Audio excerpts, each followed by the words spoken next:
Good evening, everyone, and welcome to the Best and Fairest. Thank you, David. I've just scribbled out half my speech, which will make everyone very happy because you've gone through most of those things for me. But I start with the board led by David and our upstairs staff and administration team led by Keith. Continue to provide us with everything we could possibly need in the football department to give us the opportunity to be successful. I can't thank you enough for the work you continue to do. As David mentioned, often sounds like a bit of a token gesture sometimes when you thank sponsors, but ours have really stepped with us and stayed with us the whole way. And that starts with our major sponsors in Energy Australia and Renault and filters right down through our whole ranks. So again, thanks. Thanks to my fellow coaches and the rest of the football department who work tirelessly striving to make us all better. And thanks to the players who challenge and help each other with their commitment to get the most out of themselves. And I know how much you want to be successful. I also need to make special mention to the families of everyone who works at Port Adelaide. It's a really tough environment that we work in. Football, AFL, it only accepts the best. Football is an incredibly demanding industry. Now, people go above and beyond in their commitment. That wouldn't be possible without the understanding and the total support of our families. So for every one of our families, we can't say thanks enough. Best and Fairest Night is the time to honour and celebrate the significant achievements of individuals within the club, and those achievements need to be celebrated. Whoever goes home with the awards tonight has thoroughly deserved them. But it's also a bittersweet occasion, as it's the last chance we have to officially farewell those who are leaving our club. We start with Gary Buddha-Hocking, moves on after a 7-year career that includes roles in development, midfield and forwards coach, as well as being the head coach of the Magpies and as acting AFL coach for 4 games. So again to Buddha, thanks very much.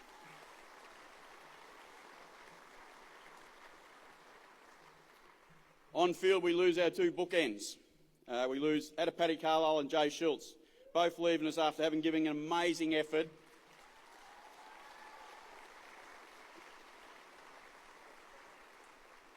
It's a significant challenge when you lose full back and full forward in any season, and with the quality of the 2 boys, you can understand why we miss them.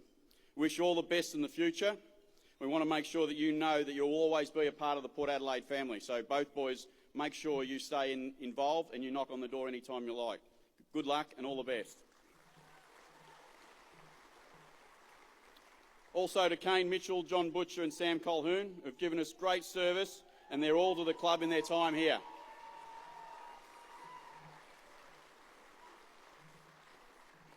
We wish you well, boys, the three of you, and hope that the next challenges are just as exciting and hopefully you can achieve some goals that you want.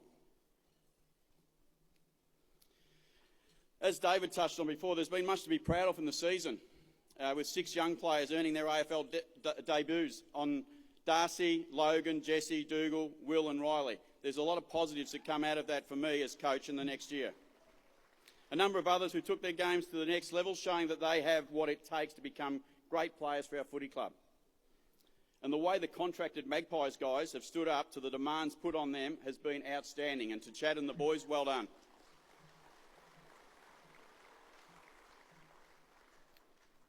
But there's the hard part. There's no doubt, there's no hiding from the fact that when you measure the season, this has been another disappointing season.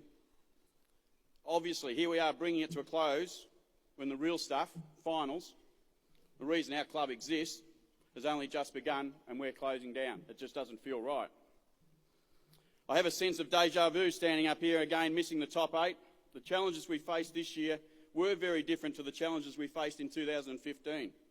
But the common thread is we were unable to overcome those challenges. We don't look for excuses, we just didn't get the job done. That's disappointing, it's frustrating and it's unacceptable.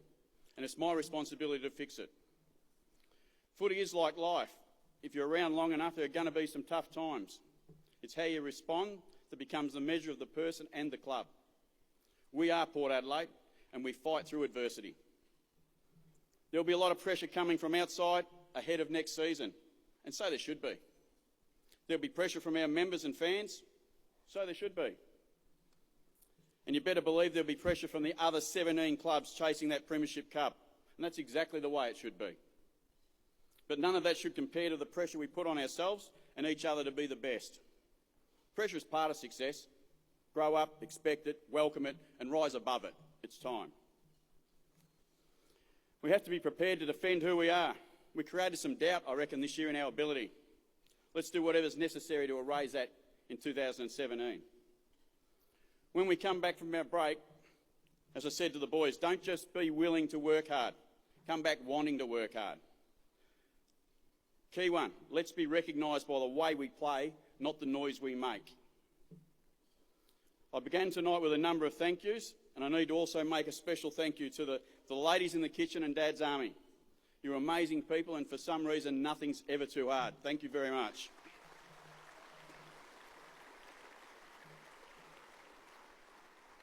As David touched on before, my biggest thanks goes to the fans, especially the members. Once again, we've broken through, as you said, that 60,000 barrier. And who would have thought that was going to happen at Port Adelaide not that long ago? It's a remarkable achievement, one that we should be so proud of, and one that we want to protect. So I ask the members to stick and make sure we're back. Port Adelaide exists to win premierships and to make our community proud. It's time. Let's make our people proud again. Thank you and enjoy the night.